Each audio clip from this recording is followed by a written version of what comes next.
Bismillahirrahmanirrahim. Assalamualaikum warahmatullahi wabarakatuh. Salam sejahtera untuk kita semua. Selalu yang bahagia. Puji syukur selalu saya panjatkan kepada Allah Subhanahu wa taala dan terima kasih telah memberikan saya kesempatan untuk melakukan presentasi terkait hasil penelitian skripsi saya. Dan saya hormati Bapak dosen pembimbing 1, Bapak DR Samsul Hadi SEMM, dan pembimbing kedua Bapak Ignatius Soni Kurniawan SEMSC CPHRM. Sebelumnya, perkenalkan nama saya Muskamal, mahasiswa Universitas Sarjana Wiyata Mahasiswa, program studi manajemen.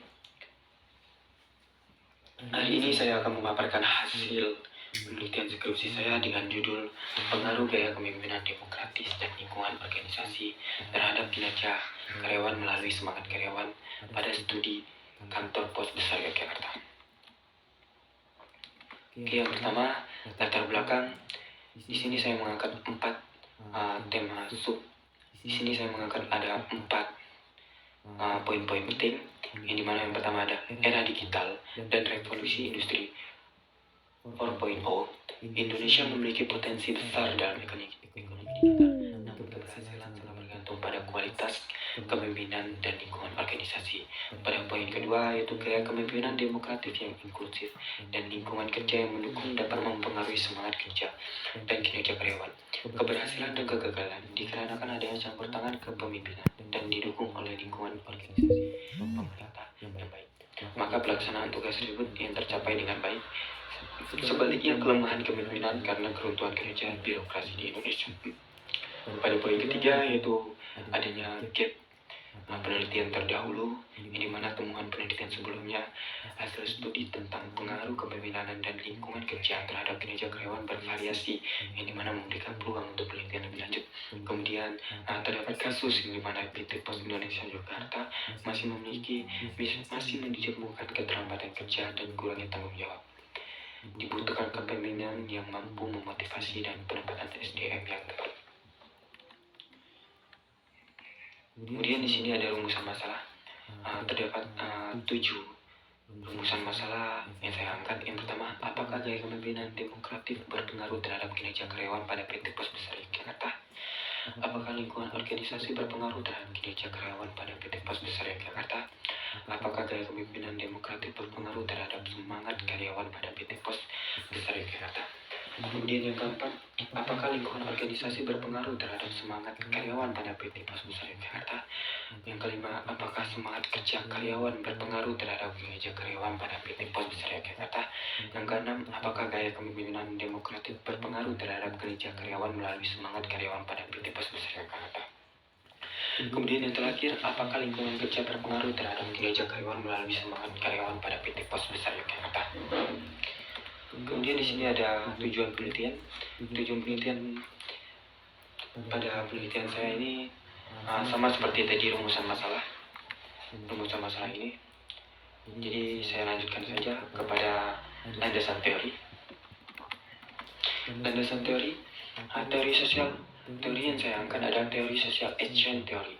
Teori ini pertukaran sosial, teori pertukaran sosial yang dimana pertama kali dikembangkan oleh George C. Homans pada tahun 1958 melalui artikelnya yang berjudul Social Behavior of as a Change. Teori pertukaran sosial ini menjelaskan bahwa interaksi antara pemimpin dan karyawan dalam organisasi berfungsi sebagai transaksi di mana kedua belah pihak mengevaluasi manfaat dan biaya dari hubungan tersebut. Teori pertukaran sosial juga menunjukkan bahwa kepemimpinan demokratis tidak hanya meningkatkan semangat karyawan, tetapi juga menciptakan komitmen yang lebih dalam terhadap organisasi. Dengan demikian, gaya kepemimpinan demokratis dan lingkungan kerja yang mendukung akan mendorong semangat kerja karyawan yang pada akhirnya akan meningkatkan kinerja mereka. Kemudian di sini ada kerangka penelitian yang dimana saya angkat dari judul penelitian pengaruh gaya kepemimpinan dan lingkungan kerja terhadap semangat karyawan terhadap kinerja karyawan.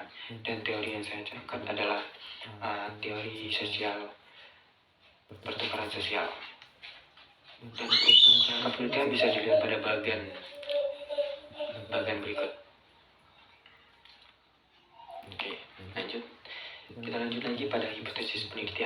di mana terdapat 7 hipotesis yang saya angkat. Pada hipotesis pertama berbunyi bahwa gaya kepemimpinan demokratis berpengaruh positif terhadap kinerja karyawan. Hipotesis kedua berbunyi di mana lingkungan kerja berpengaruh positif terhadap kinerja karyawan. Kemudian hipotesis ketiga berbunyi bahwa gaya kepemimpinan demokratis berpengaruh positif terhadap semangat karyawan. Kemudian hipotesis keempat berbunyi bahwa lingkungan kerja berpengaruh positif terhadap semangat karyawan. Kemudian hipotesis kelima berbunyi bahwa semangat karyawan berpengaruh positif terhadap kinerja karyawan. Kemudian hipotesis keenam bahwa berbunyi gaya kepemimpinan demokratis berpengaruh positif terhadap kinerja karyawan melalui semangat karyawan. Kemudian terakhir hipotesis ketujuh yang berbunyi bahwa lingkungan kerja berpengaruh positif terhadap kinerja karyawan melalui semangat karyawan. Kemudian di sini ada metode penelitian yang dimana pada penelitian ini saya menggunakan metode penelitian kuantitatif. Dengan sampel penelitian menggunakan teknik sampel jenuh dengan populasi 85 orang. Kemudian penelitian ini menggunakan teknik pengambilan sampel non-probability sampling. Kemudian di sini ada teknik analisis data, yang dimana terdapat uji instrumen dan uji analisis data. Uji instrumen terdapat uji validitas dan uji reliabilitas. Kemudian uji analisis data terdapat uji normalitas, uji multikolinearitas, uji heteroskedastisitas, kemudian ada uji hipotesis. Kemudian di sini terdapat hasil penelitian uji instrumen yang dimana uji validitas. Bisa kita lihat di sini terdapat 4 variabel dengan item pertanyaan dari kepemimpinan demokratis 1 sampai kinerja karyawan 10. Di sini terdapat dari semua variabel, dari semua item pertanyaan, nilai Bayesian correlation-nya di atas 0,211, yang artinya semuanya valid dan bisa digunakan kembali. Kemudian di sini ada uji reliabilitas, yang dimana dari data di atas diperoleh sebuah hasil nilai Cronbach alpha pada semua variabel di atas 0,6. Hal ini menunjukkan bahwa semua kuesioner dikatakan reliable dan dapat digunakan kembali. Kemudian di sini ada hasil uji analisis data, yang dimana pada pertama hasil uji normalitas. Di sini saya melakukan 2 kali uji atau 2 kali persamaan, yang dimana bisa kita lihat dari hasil pada bagian di monitor. Pada persamaan pertama, berdasarkan pengujian normalitas menggunakan Cumulus Grove, pada tabel di atas persamaan pertama dapat dilihat bagian assumed sheet to Thailand memiliki nilai residual sebesar 0,38, lebih besar dari 0,05, maka dapat dikatakan berdistribusi normal. Kemudian, berdasarkan pengujian normalitas menggunakan Cumulus Grove pada tabel di atas, persamaan kedua di atas dapat dilihat bagian asymmetric sheet to Thailand memiliki nilai residual sebesar 0,100, lebih besar dari 0,05, maka dapat dikatakan berdistribusi normal. Jadi, dari 2 pengujian normalitas pada persamaan pertama dan kedua data berdistribusi normal. Kemudian di sini ada uji multikolinearitas. Di sini saya juga melakukan 2 persamaan. Berdasarkan tabel di atas, persamaan pertama terdapat 2 variabel independen, yaitu gaya kepemimpinan demokratis dan lingkungan kerja, dengan 1 variabel dependen yaitu semangat karyawan. Dari data di atas dapat diketahui bahwa kedua variabel memiliki nilai toleransi lebih besar dari 0,1 dan nilai fit lebih kecil dari 10. Dapat disimpulkan bahwa pada persamaan pertama tidak terjadi multikolinearitas. Kemudian pada persamaan kedua terdapat 3 variabel independen, yaitu gaya kepemimpinan demokratis, lingkungan kerja, dan semangat karyawan, dengan 1 variabel dependen yaitu kinerja karyawan. Dari data di atas dapat diketahui bahwa kedua variabel memiliki nilai toleransi lebih besar dari 0,1 dan nilai fit-nya lebih kecil dari 10. Dapat disimpulkan bahwa pada persamaan kedua tidak terjadi multikolinearitas. Kemudian di sini terdapat uji heteroskedastisitas.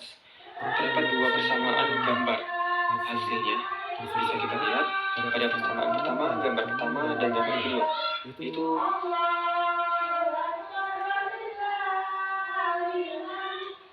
untuk titik-titiknya menyebar dan tidak terlalu berkumpul, dan bisa dikatakan tidak terjadi heteroskedastisitas.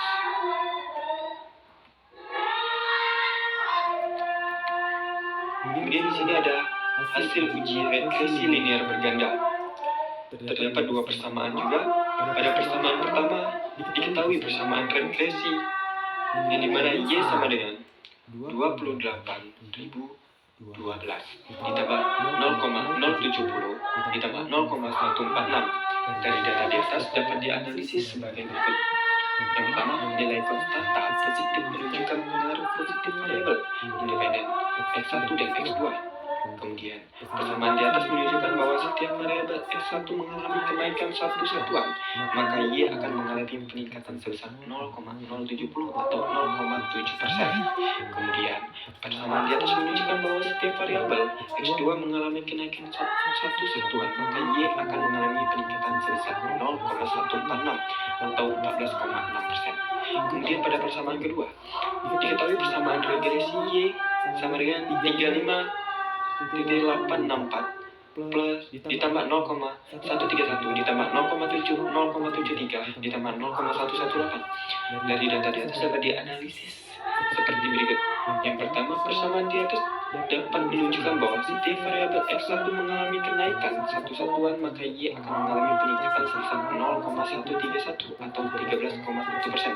Kemudian persamaan di atas menunjukkan bahwa setiap variabel X2 mengalami kenaikan satu satuan, maka Y akan mengalami peningkatan sebesar 0,073 atau 0,73%. Kemudian pada persamaan di atas menunjukkan bahwa setiap variabel X3 mengalami kenaikan satu satuan, maka Y akan mengalami peningkatan sebesar 0,118 atau sebesar 11,8%. Kemudian di sini ada uji hipotesis. Yang pertama ada uji F. Terdapat dua persamaan, yang dimana karena nilai signifikan 0,001 lebih kecil dari 0,05, maka HO ditolak dan HA diterima. Artinya secara simultan, gaya kepemimpinan demokratif dan lingkungan kerja mempunyai pengaruh terhadap variabel semangat karyawan. Kemudian, karena nilai signifikan 0,001 lebih kecil dari 0,05, maka HO ditolak dan HA diterima. Artinya secara simultan, gaya kepemimpinan demokratif, lingkungan kerja dan semangat karyawan mempunyai pengaruh terhadap variabel kinerja karyawan. Kemudian di sini ada uji T. Bisa dilihat pada tabel di sebelah kiri untuk hasilnya, dan yang pertama nilai T hitung yang dihasilkan pada persamaan pertama, yaitu gaya kepemimpinan demokratif terhadap kinerja karyawan adalah 4,619 dengan nilai SIG 0,001. Hasil analisis SIG 0,025 lebih kecil daripada 0,05. Dan nilai T hitung lebih besar dari T tabel. Artinya secara individu variabel gaya kepemimpinan demokratis berpengaruh signifikan terhadap kinerja karyawan. Kemudian pada persamaan kedua, nilai T hitung dan nilai SIG yang dihasilkan dari variabel lingkungan kerja terhadap kinerja karyawan adalah 2,960 dengan nilai SIG 0,003. Hasil analisis SIG 0,003 lebih kecil daripada 0,05 dan nilai T hitung lebih besar daripada T tabel. Artinya secara individu variabel lingkungan kerja berpengaruh signifikan terhadap kinerja karyawan. Kemudian pada persamaan ketiga, nilai T hitung dan nilai SIG yang dihasilkan dari variabel gaya kepemimpinan demokratis terhadap semangat karyawan adalah 5,948 dengan nilai SIG 0,001. Yang dimana hasil analisis SIG 0,001 lebih kecil daripada 0,05 dan nilai T hitung lebih besar daripada T tabel. Artinya secara individu variabel gaya kepemimpinan demokratif berpengaruh signifikan terhadap semangat karyawan. Kemudian pada persamaan keempat, nilai T hitung dan nilai SIG yang dihasilkan dari variabel lingkungan kerja terhadap semangat karyawan adalah 7,625 dengan nilai SIG 0,001. Hasil analisis SIG 0,001 lebih kecil daripada 0,05 dan nilai T hitung lebih besar dari T tabel. Artinya, secara individu variabel lingkungan kerja berpengaruh signifikan terhadap semangat karyawan. Kemudian pada persamaan kelima, nilai T hitung dan nilai SIG yang dihasilkan dari variabel semangat karyawan terhadap kinerja karyawan adalah 141 dengan nilai SIG 0,888. Hasil analisis SIG 0,888 lebih besar daripada 0,05 dan nilai T hitung lebih kecil dari T tabel. Artinya secara individu variabel semangat karyawan tidak berpengaruh signifikan terhadap kinerja karyawan. Kemudian di sini terdapat uji Sobel.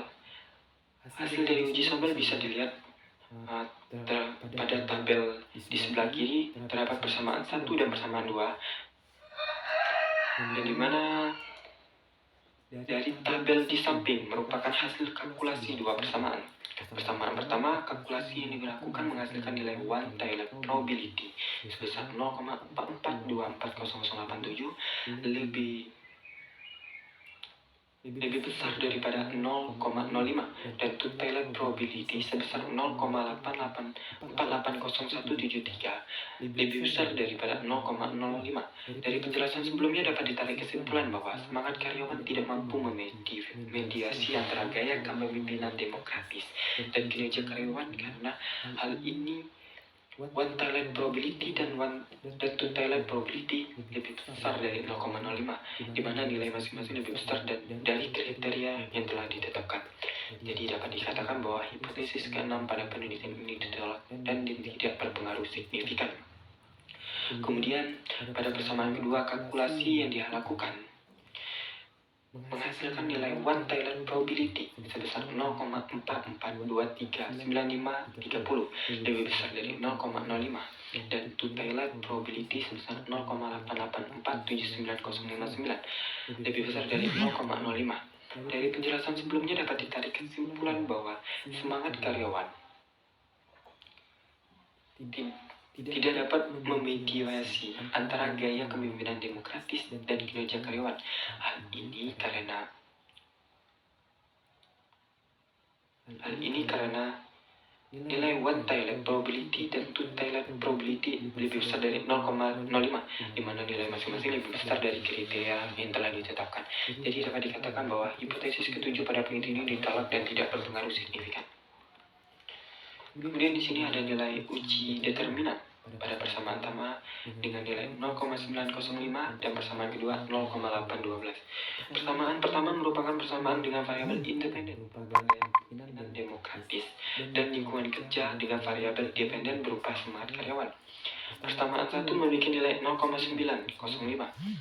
Di mana hal ini berarti bahwa kedua variabel independen berpengaruh terhadap variabel dependen sebesar 90,5% dari 100%. Dengan sisanya 9,5% berupa faktor atau variabel lain yang tidak diikutsertakan dalam penelitian ini. Kemudian pada persamaan kedua merupakan persamaan dengan variabel independen berupa gaya kepemimpinan demokratis, lingkungan kerja dan semangat karyawan.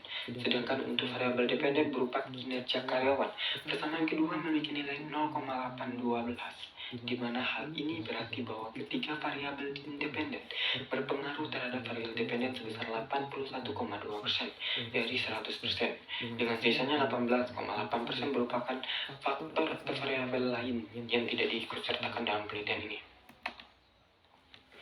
Kemudian kesimpulan pada penelitian ini, yang pertama terdapat pengaruh positif dan signifikan antara gaya kepemimpinan demokratis terhadap kinerja karyawan, yang dimana artinya penerapan gaya kepemimpinan demokratis, di mana mereka melibatkan karyawan dalam proses pengambilan keputusan dan memberikan ruang bagi partisipasi dapat mendorong karyawan untuk meningkatkan kinerja mereka. Hasil ini menunjukkan bahwa hipotesis satu dalam penelitian ini diterima. Kemudian yang kedua, terdapat pengaruh positif dan signifikan antara lingkungan kerja terhadap kinerja karyawan. Artinya semakin banyak menciptakan suasana yang mendukung bagi karyawan dapat membuat sesuatu lebih produktif dan bersemangat dalam melaksanakan tugas mereka. Hasil ini menunjukkan bahwa hipotesis kedua dalam penelitian ini diterima. Kemudian yang ketiga, terdapat pengaruh positif dan signifikan antara gaya kepemimpinan demokratis terhadap semangat karyawan. Artinya semakin banyak melibatkan karyawan dalam pengambilan keputusan dan mendengarkan masukan mereka dapat secara langsung meningkatkan semangat dan motivasi mereka di tempat kerja.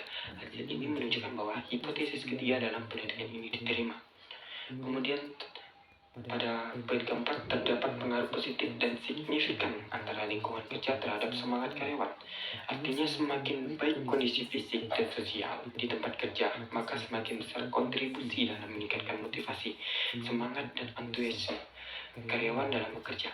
Hasil ini menunjukkan bahwa hipotesis keempat dalam penelitian ini diterima.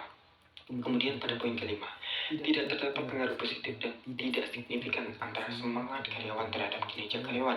Meskipun hasil uji penelitian tidak sejalan, namun menjalankan penerapan faktor-faktor seperti keterampilan, pelatihan atau bahkan kondisi lingkungan kerja yang lebih langsung dapat memainkan peran yang lebih besar dalam meningkatkan kinerja karyawan.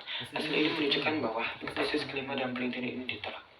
Kemudian pada poin ke-6, tidak terdapat pengaruh positif dan tidak signifikan antara gaya kepemimpinan demokratis terhadap kinerja karyawan melalui semangat karyawan. Hasil penelitian ini menunjukkan bahwa hipotesis ke-6 dalam penelitian ini ditolak.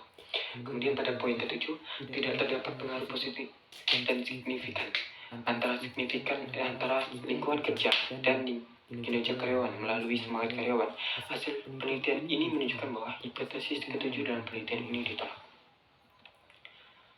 Kemudian ada saran bagi peneliti yang akan datang, kami sarankan untuk menambah variabel lain yang sekiranya dapat mempengaruhi kinerja karyawan seseorang seperti kepuasan karyawan atau budaya kerja, serta masih banyak lagi faktor-faktor yang sekiranya dapat mempengaruhi kinerja karyawan.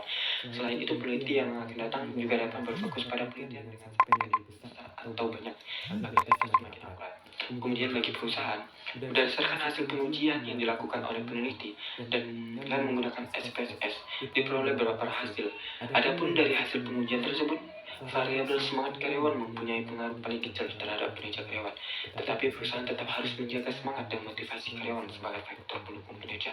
Salah satu cara yang bisa dilakukan adalah dengan memberikan penghargaan atau apresiasi terhadap pencapaian karyawan, baik dalam bentuk pengakuan formal maupun insentif. Hal ini dapat menciptakan lingkungan yang lebih dinamis dan mendorong karyawan untuk tetap bersemangat meskipun faktor eksternal lain seperti gaya kepemimpinan dan lingkungan kerja lebih dominan dalam mempengaruhi kerja mereka. Untuk memastikan bahwa gaya kepemimpinan demokratis dan lingkungan kerja yang dukung terus memberikan dampak yang positif, perusahaan perlu melakukan evaluasi dan monitoring secara berkala terhadap kinerja dan semangat karyawan. Survei kepuasan karyawan, diskusi kelompok, dan umpan balik langsung dapat menjadi alat efektif untuk mengukur dampak kebijakan tersebut. Dengan informasi yang akurat, perusahaan dapat menyesuaikan strategi manajerial dan kebijakan yang lebih baik ke depannya. Oke, baik, terima kasih. Inilah hasil dari presentasi hasil penelitian skripsi yang saya lakukan. Kurang dan lebihnya saya mohon maaf. Saya akhiri. Wassalamualaikum warahmatullahi wabarakatuh.